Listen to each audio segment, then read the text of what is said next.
sur la marche de notre association et la mission de Guy Émile Oufoy, c'est Tikwabo.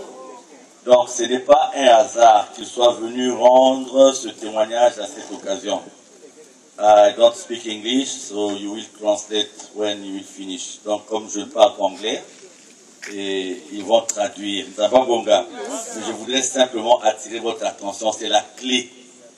Et aussi, dans un autre sens, vous allez comprendre par là que là où tout le monde dit que c'est la sommité d'eux, Papa Émile par le port d'une simple marinière, par le port d'une simple marinière, comment la personne qui était loin a su qu'il y avait un problème. Donc aussi sur le fait que nous tous, nous avons souvent la négligence en ce qui concerne les armes que Papa Émile met à notre disposition. Vous voyez même les drapelés, comment ils traînent à gauche et à droite, les foulards, les marinières. Ce sont des choses sacrées. C'est simplement parce que vous et nous, à un moment donné, on en a fait du commercial. Sinon, le but, ce n'est pas du commercial. Ce sont vraiment des armes qui ont donné leurs preuves. Il y a un frère qui a arrêté la pluie rien qu'avec le drapelé parce que ça crée des inondations chez lui. Donc, revenons. Franchement, moi, quand j'ai vu le frère, depuis qu'il est arrivé, j'ai su qu'il y avait en lui quelque chose. Vous savez, quand on se voit ici, on ne connaît pas le passé des uns et des autres. Vous voyez qu'il vient de nous dire une chose importante, que si vous n'êtes pas dans ces cercles-là, eh bien, vous perdez marché, promotion et tout. Mais quand vous y avez été et que vous avez vu ce qui se passe et que vous les abandonnez, leur colère est multipliée par et s'il est debout là, c'est par la grâce de qui Émile Oufoy. I wasn't supposed to speak in French, mais comme nous sommes la majorité un peu en français, c'est pour ça que je vous l'ai dit en français. Parce que vraiment, je me suis arrêté à l'école en primaire. Donc, ma connaissance de l'anglais est très réduite. So, my brother, go ahead. Non, nous sommes francophones tous les deux. Donc, allons-y en français. Mais vraiment, je suis ému. Quand il a rendu son premier témoignage, je suis complètement ému. Parce que, Papa Jacques Attali et les autres, s'ils n'avaient pas la foi en Papa Émile, ils n'allaient pas brûler ces choses-là. Parce que je vous dis, brûler ces choses, ça peut vous revenir. Si vous n'êtes pas en Papa Émile, c'est très compliqué. Mais s'ils ont pris, eux, la résolution de les brûler, cela veut dire que, et qu'il ne leur est rien arrivé. Je ne sais pas qui d'entre nous, en sortant d'ici, va encore aller dire quelque part, moi je vais aller rentrer là-bas. Puisque nous avons ici la démonstration du fait que ça ne sert absolument à rien. Et sans citer ceux qui disaient que c'est la philosophie, il n'y a rien à voir avec le mysticisme, avec l'ésotérisme. Vous voyez, il a dit, comme tout bon béninois, il a fait le tour de toutes les maisons. C'est l'expression que j'ai retenue, comme tout bon. Ça veut dire que tout béninois qui veut se respecter doit être quelque part. Donc si vous voyez nos frères et sœurs béninois, il faut les féliciter. C'est pas ça? Parce que quitter ça, accepter de ne pas être un bon béninois et devenir un mauvais béninois. Vas-y.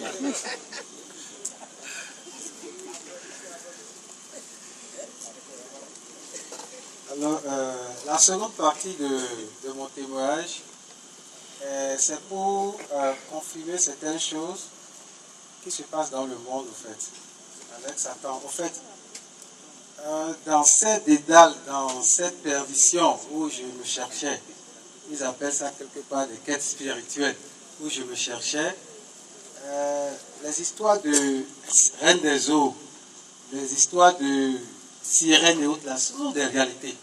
Ce n'est pas juste dans la bouche. Parce que moi qui vous parle, j'ai pratiqué toutes ces choses-là. Et ça, c'est du passé. Je n'en parle pas pour en faire une gloire. C'est pour dire que toutes ces choses sont inutiles. Tout à fait. Sont totalement inutiles. Je me rappelle une fois, on a invoqué la Reine des eaux. C'était au village de ma maman, dans une mer. Et elle est venue, j'étais avec un collège de grands féticheurs. Et il est venu. Je lui ai dit elle, parce que c'était beaucoup de cheveux sur la tête et tout. Et bon, et tout ça, on faisait ça pourquoi? Encore que j'étais l'aîné de ma maman. Garçon, donc il fallait vraiment prendre des dispositions. Mais tout cela, ça n'a rien donné parce que c'est beaucoup d'argent qui sont partis. Et tous les investissements qui se faisaient dans mes affaires et autres là, tout était à perte. Pour dire que c'est peine perdue, la vraie solution, c'est Papa Émile. Mon second témoignage, après avoir eu le statut de membre de l'OPH, j'étais allé en famille, chez mes parents. Et là, j'ai remarqué que l'accueil était tout autre. Ça, c'est dans ma famille. Parce que mon père, il est polygame, 3 femmes, 4, voilà, donc. Donc, comme tout bon béninois. Là, non.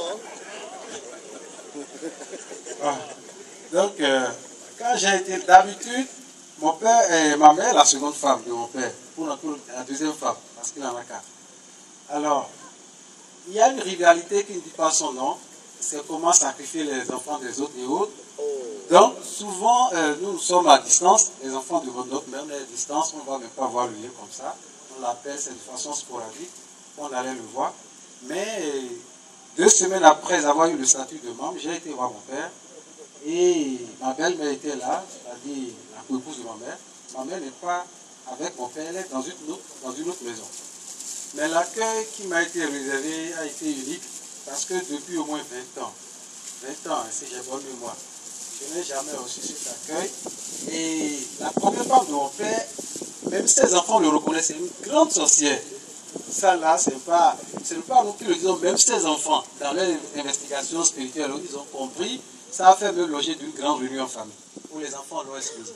Donc, elle en a pris 4 parmi ses propres enfants. Donc, pour dire que c'est la réalité. Mais ses propos ce jour-là étaient totalement bizarres. Il dit, non, mais toi, c'est à moi qu'elle parlait devant notre père, et cette grande fille était là et autres. Toi, tu es différent. De tous les enfants que ton papa a eu, tu es différent. Bon, moi, je la regardais parce que c'est comme du théâtre. Elle disait, tu es différent, il y a quelque chose sur toi, et c'est pas ordinaire, mais c'est Dieu même qui a mis ça sur toi. Elle parlait ce langage, mais j'ai dit, mais quel lien ce langage a avec mon statut de membre de l'OPH? Je me suis dit, certainement, il doit avoir quelque chose, elle a vu quelque chose, parce que jusqu'à l'heure où nous parlons, elle persévère sur sa voie. Alors, un jour, j'étais reparti voir mon vieux, et la belle-mère était là, j'étais au milieu, et elle était à côté. Et mon père était à côté. On était là, on causait, le vieux avait un projet de construction d'une maison quelque part. Donc il m'en parlait, voilà la parenthèse.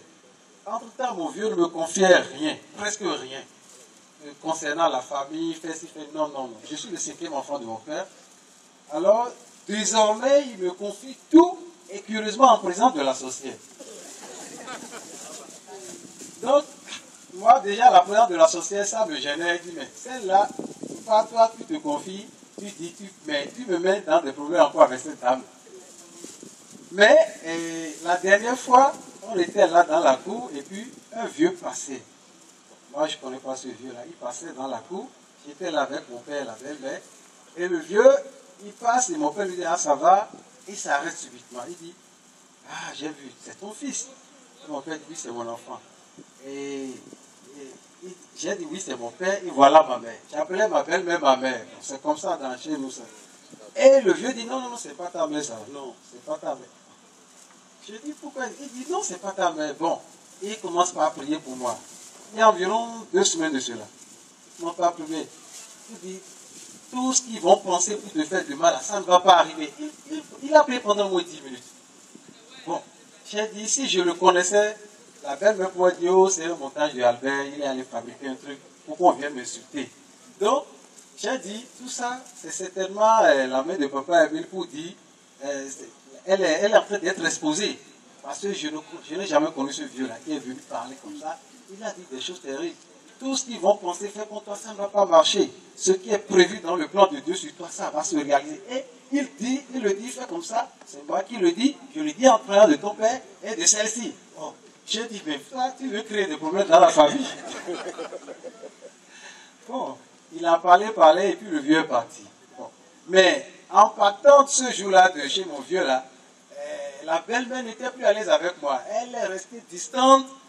Bon, j'ai dit tant mieux, moi je n'ai pas programmé ça, c'est arrivé comme ça. Alors, l'autre témoignage, c'est par rapport aux services spéciaux.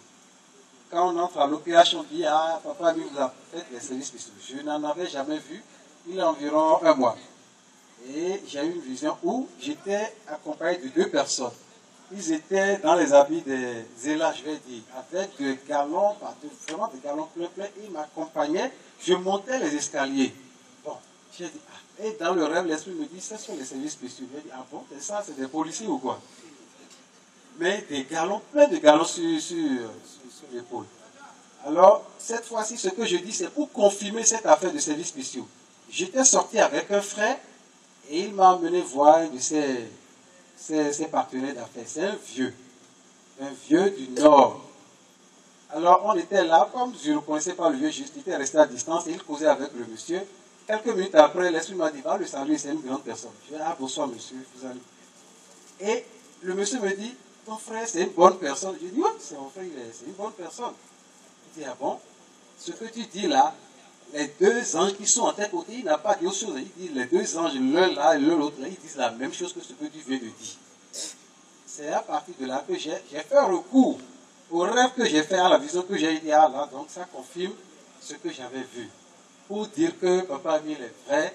Et parce que quand il parle, il donne des preuves, les preuves suivent. Donc pour dire que ce qu'il dit est vrai. Et je vais un peu revenir sur ce que Papa Antoine a dit. Il dit, quand on vient à l'OPH, ça dépend d'où on était. Parce que pour avoir vécu dans une certaine réalité, on apprécie mieux cette affaire de Papa Emile. On comprend mieux certaines choses. Et c'est ça qui a fait que j'étais un syncrétiste. Je pratiquais beaucoup de choses à la fois. Mais depuis que j'ai connu Papa Emile, il m'a témoigné, je n'ai pas fait de mélange. Et je ne pense pas faire de mélange parce que je vois qu'il est vrai. Et le dernier témoignage, c'est que j'ai désormais la paix du cœur.